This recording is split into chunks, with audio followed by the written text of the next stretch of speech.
শিখামিনী কিচেনৰ আৰু এটি নতুন ভিডিঅ'লৈ সকলোকে স্বাগতম জনাইছো। মই আজি টেঙামৰা আৰু মাছৰ লগত বনাম। টেঙামৰা আমি খাবলৈ বহুত ভাল লাগে নহয় জানো গৰম দিনত, আৰু সেই কাৰণে ভাবিছো মই আপোনালোকক ভিডিঅ'টো দেখাও বুলি, আৰু আশা কৰো আপোনালোকে সকলোৱে মোৰ ভিডিঅ'টো চাব বুলি আশা ৰাখিলো। মই আৰু এখিনি টেঙামৰা লৈছো এমুঠি, আৰু মই এখিনি ৰৌ মাছ লৈছো। মই ফ্ৰাই কৰি লৈছো মাছখিনি। আহকচোন মই এটা কেনেকৈ বনাম দেখাই যাম। প্ৰথমতে মই টেঙামৰাখিনি কাটি লওঁ। টেঙামৰাখিনি মই সৰু সৰুকৈ এইটো ষ্টাইলতে কাটি ললো। আহকচোন আৰু মই কেনেকৈ বনাইছো চাওঁ হওক ভিডিঅ'টো। আৰু এতিয়া মই মিঠাতেল দি দিছো। এনেকৈ বইল কৰি খালেও ভাল লাগে, কিন্তু মই তেল দি বনাইছো। আৰু অলপমান তেলখিনি গৰম হ'বলৈ দিম। তেলখিনি গৰম হৈ গ'ল। তাৰপিছত মই ইয়াত ৰচুন আদাৰ পেষ্ট এচামুচ দিছো।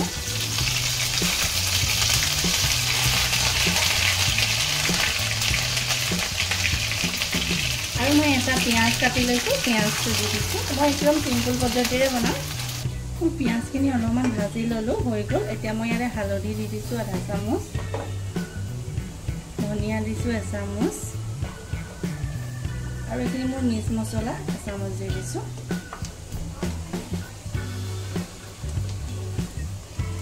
আৰু ইয়াত অকণমান মই পানী দি দিছো।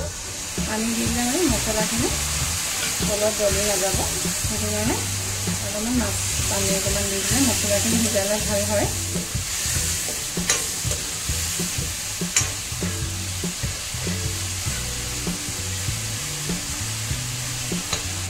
মোৰ মছলাখিনি অলপমান ভালকৈ সিজি গ'ল, আৰু এতিয়া মই ইয়াত টেঙামৰাখিনি দি দিছোঁ।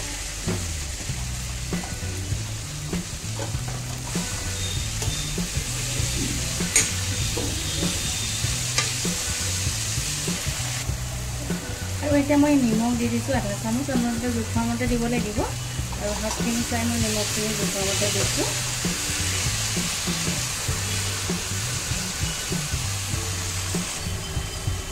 আৰু এতিয়া মই এনেকৈ থৈ দিম, ভালকৈ সিজিবলৈ দিম টেঙামৰাখিনি।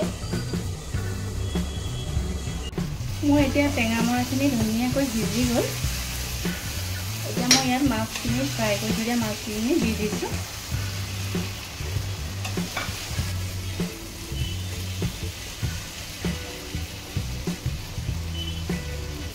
মাছখিনি দিয়াৰ পিছত অলপমান দেৰি মই এনেকৈ থৈ দিম। টেঙামৰাখিনি লগত এনেকৈ থৈ দিলোঁ, আৰু এতিয়া মই ইয়াত পানী দি দিছোঁ।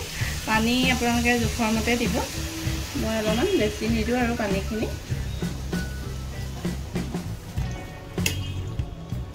মোৰ এতিয়া মাছৰ টেঙাখিনি হৈ গ'ল চব। পানীখিনি মই বহুত শুকুৱাই দিলোঁ, আৰু এইটো ষ্টাইলতে মই থৈ দিম। এতিয়া মই নমাই দিম এইখিনি।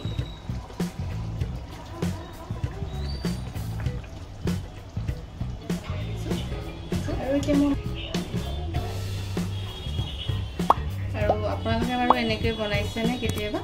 যদি নাই বনোৱা তেতিয়াহ'লে কেতিয়াবা এনেকৈ বনাই চাবচোন, কাৰণ খাবলৈ বহুত সোৱাদ হয়।